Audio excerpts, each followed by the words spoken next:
Very good morning dear students. आज हम आपके साइंस का fifth chapter that is acid bases and salt continue करेंगे। इसमें एक लास्ट टॉपिक बच गया था, ठीक है।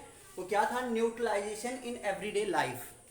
जैसा कि हम लोगों ने एसिड के बारे में पढ़ा, बेस के बारे में पढ़ा और सॉल्ट किस तरह से फॉर्म होता है उसके बारे में भी जान लिया कि न्यूट्रलाइजेशन रिएक्शन जब होता है मीन्स जब कोई एसिड कोई बेस के साथ रिएक्ट करता है तो उस कंडीशन में क्या होता है? सॉल्ट फॉर्म होता है। ये सारी चीज़ें हम लोगों ने डिस्कस कर ली हुई हैं, ठीक है।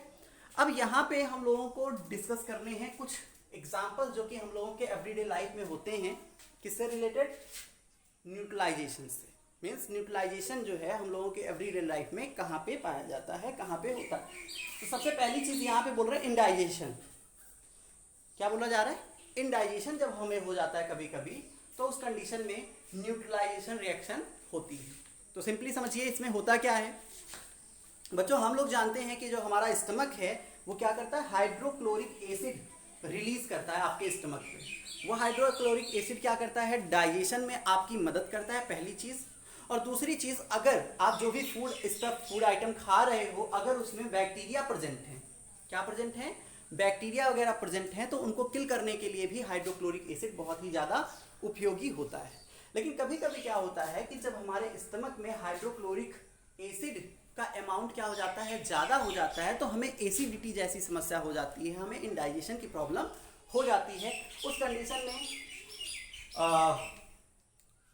हम अजीब सा फील करते हैं, ठीक है। हम लोगों के पेट में दर्द भी होता है कभी कभी। तो इंडाइजेशन की समस्या ये आम बात है। गर्मियों के सीज़न में अक्सर ये देखा ही जाता है। तो हम लोग क्या करते हैं? डॉक्टर के पास जाते हैं या फिर आपके घर में जो बड़े लोग हैं वो कहते हैं कि बेटा जाके इनो ले लो और उसको पानी में घोल के पी जाओ, सही हो जाएगी चीज़ें, है ना।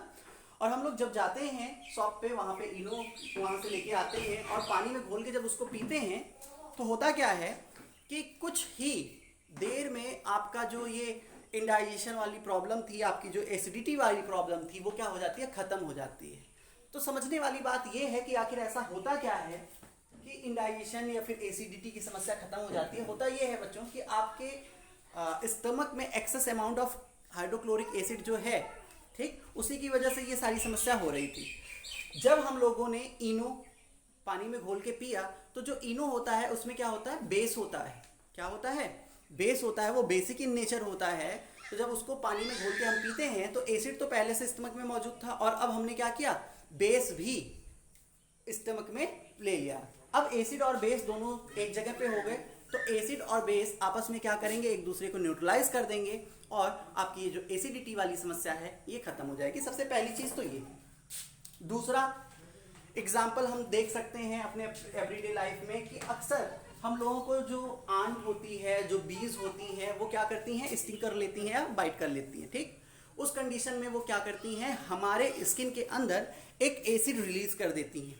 क्या रिलीज कर देती हैं? एक एसिड रिलीज कर देती हैं जिसको हम बोलते क्या है? Formic acid. जो आंट स्टिंग होता है उस ड्यूरेशन में, उस दौरान वो क्या करती हैं? आपके स्किन के अंदर फॉर्मिक एसिड रिलीज कर देती हैं, जिसकी वजह से आपके बॉडी में उस पर्टिकुलर जगह पे जहाँ पे आंट स्टिंग हुआ है बहुत पेन होता है, ठीक है। वहाँ पे सूजन भी आ जाती है कभी कभी और हल्का सा इचिंग जैसा भी हमें वहाँ पे लगता है, महसूस होता है, ठीक।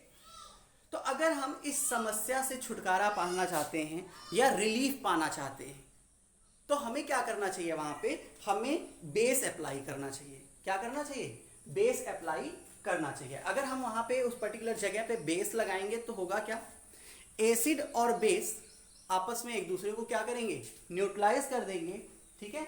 और इस तरह से जो जिस एसिड की वजह से हमारी बॉडी में पेन था वो एसिड का इफेक्ट वहां से खत्म हो जाएगा और हमें जो है थोड़ा सा आराम मिल जाएगा, ठीक है। तो यहाँ पे भी हम लोगों ने देखा कि इन टोटल जब बेस हम लोगों ने लगाया तो क्या हुआ? न्यूट्रलाइजेशन ही तो हुआ, ठीक है। कभी कभी क्या करते हैं हम लोग? कैलामाइन लोशन भी अप्लाई करते हैं ऐसी जगहों पे, ठीक है। मार्केट में कैलामाइन लोशन आता है, कैलामाइन लोशन हम लोग लगाते हैं तो हमें रिलीफ मिल जाता है। कैलामाइन लोशन एक्चुअली है क्या? कैलामाइन लोशन जो है वो जिंक कार्बोनेट होता है, ठीक है। जिंक कार्बोनेट वो भी क्या होता है? एक बेस होता है। जब उसको अप्लाई किया जाता है तब भी आपको बहुत जल्दी आराम मिल जाता है। मीन्स वहाँ पे भी उसको लगाने से भी क्या होता है, न्यूट्रलाइजेशन हो जाता है एसिड का और बेस का। थर्ड है सॉइल ट्रीटमेंट। सॉइल ट्रीटमेंट का मतलब बच्चों एसिड रेन की वजह से बहुत ज़्यादा अमाउंट में फर्टिलाइज़र यूज़ करने की वजह से कभी कभी क्या होता है कि आपके खेतों की जो सॉइल होती है वो उसका नेचर जो है या तो एसिडिक हो जाता है और या फिर बेसिक हो जाता है। अगर एसिडिक हो जाता है तब भी और बेसिक हो जाता है तब भी, दोनों कंडीशन में वो सॉइल जो है बहुत ज़्यादा यूजफुल नहीं होती। मीन्स वहाँ पे अगर हम किसी चीज़ को ग्रो करवाना चाहते हैं, किसी क्रॉप को ग्रो करवाना चाहते हैं तो बहुत अच्छे से वो चीज़ वहाँ पे ग्रो नहीं करती है। ठीक है, इस कंडीशन में हमें करना क्या होगा, हमें उस सॉइल का ट्रीटमेंट करना होगा ताकि वो सॉइल हमें ज़्यादा से ज़्यादा यील्ड दे सके, ज़्यादा से ज़्यादा उत्पादन दे सके। तो इसमें हम करते क्या है, मान लेते हैं सॉइल का नेचर क्या हो गया, एसिडिक हो गया है। उस कंडीशन में हमें क्या करना है, उस कंडीशन में क्या करते हैं, मान लेते हैं सॉइल एसिडिक हो गई, ठीक, उसका ट्रीटमेंट हमें करना है। तो हम क्या कर सकते हैं कि वहाँ पे न्यूट्रलाइजेशन करवा सकते हैं। न्यूट्रलाइजेशन कैसे करवाएंगे भाई, जाहिर सी बात है उस सॉइल में अगर हम बेस मिक्स कर दें तो न्यूट्रलाइजेशन हो जाएगा। ठीक है, तो इसके लिए क्विक लाइम होता है, स्लेट लाइम होता है, ये सारी चीज़ें सॉइल में मिलाई जाती हैं ताकि वहाँ पे न्यूट्रलाइजेशन रिएक्शन हो सके। ठीक, और न्यूट्रलाइजेशन रिएक्शन होने के बाद उस सॉइल में जो एसिडिक नेचर था उसका सॉइल का, वो एसिडिक नेचर खत्म हो जाए और आपकी फसलें जो हैं वो सही तरह से क्या कर सके, ग्रो कर सके और अच्छा से अच्छा उत्पादन आप ले सकें। ये तो बात हुई अगर सॉइल एसिडिक है तब। अगर मान लेते हैं सॉइल कैसी है, बेसिक है, तो उस कंडीशन में क्या करते हैं हम, उस कंडीशन में कुछ ऑर्गेनिक मैटर को एज अ मैन्योर हम क्या करते हैं, सॉइल में ऐड कर देते हैं। ये ऑर्गेनिक मैटर क्या करते हैं, वहाँ पे एसिड रिलीज करते हैं और इस एसिड की वजह से जो सॉइल का बेसिक नेचर होता है वो क्या होता है, खत्म हो जाता है। कैसे, क्योंकि एसिड और बेस जब दोनों आपस में रिएक्ट करते हैं तो क्या होता है, न्यूट्रलाइजेशन हो जाता है, मीन्स सॉल्ट फॉर्म होता है वहाँ पे। इसके अलावा थर्ड जो एग्जाम्पल है वहाँ पे भी न्यूट्रलाइजेशन रिएक्शन हम लोग देख सकते हैं, जैसा कि फैक्ट्री वेस्ट। ठीक है, जो फैक्ट्री वेस्टेज होते हैं, जो इंडस्ट्रीज वेस्टेज होते हैं बच्चों, वहाँ पे उनका जो नेचर होता है ज़्यादातर कैसा नेचर होता है, एसिडिक नेचर होता है। ठीक, और उन फैक्ट्री और इंडस्ट्री वेस्टेज को सीधा लेके जाया जाता है और वाटर बॉडीज में क्या कर दिया जाता है, डिस्चार्ज कर दिया जाता है।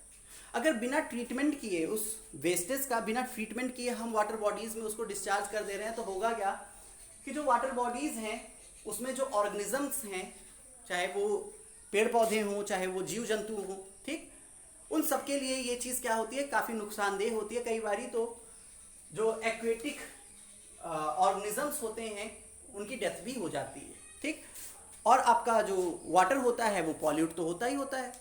तो इन टोटल हमें करना क्या होता है कि जब भी फैक्ट्री वेस्ट या इंडस्ट्रीज वेस्ट को हम किसी वाटर बॉडी में डिस्चार्ज करने जाएं तो उसको प्रॉपरली क्या करें, न्यूट्रलाइज कर दें, यानी कि उसका ट्रीटमेंट कर दें वाटर बॉडी में डिस्चार्ज करने से पहले।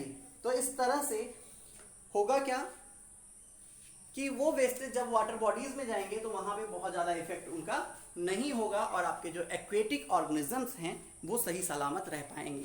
ठीक, तो इस तरह से आप लोगों ने देखा बच्चों कि न्यूट्रलाइजेशन रिएक्शन कितना इंपॉर्टेंट होता है हम लोगों की एवरीडे लाइफ में। हम लोगों को पता तो नहीं होता कि हम लोग न्यूट्रलाइजेशन रिएक्शन कर रहे हैं, लेकिन एक्चुअली में हम करते क्या हैं। ठीक है, न्यूट्रलाइजेशन रिएक्शन हम लोग अपने एवरीडे लाइफ में यूज करते ही करते हैं। ठीक है, तो आपका ये चैप्टर हो गया बच्चों खत्म। मैं चाहूँगा आप लोग इस चैप्टर को बहुत अच्छे से रिवाइज करिएगा और इसकी जो एक्सरसाइजेस हैं उसको खुद से करने की कोशिश करिएगा। बाकी नेक्स्ट डे हम एक्सरसाइज तो सॉल्व ही करवाएंगे। ठीक है, आज के लिए इतना ही बच्चों, बाकी next day. Thank you, have a very good day.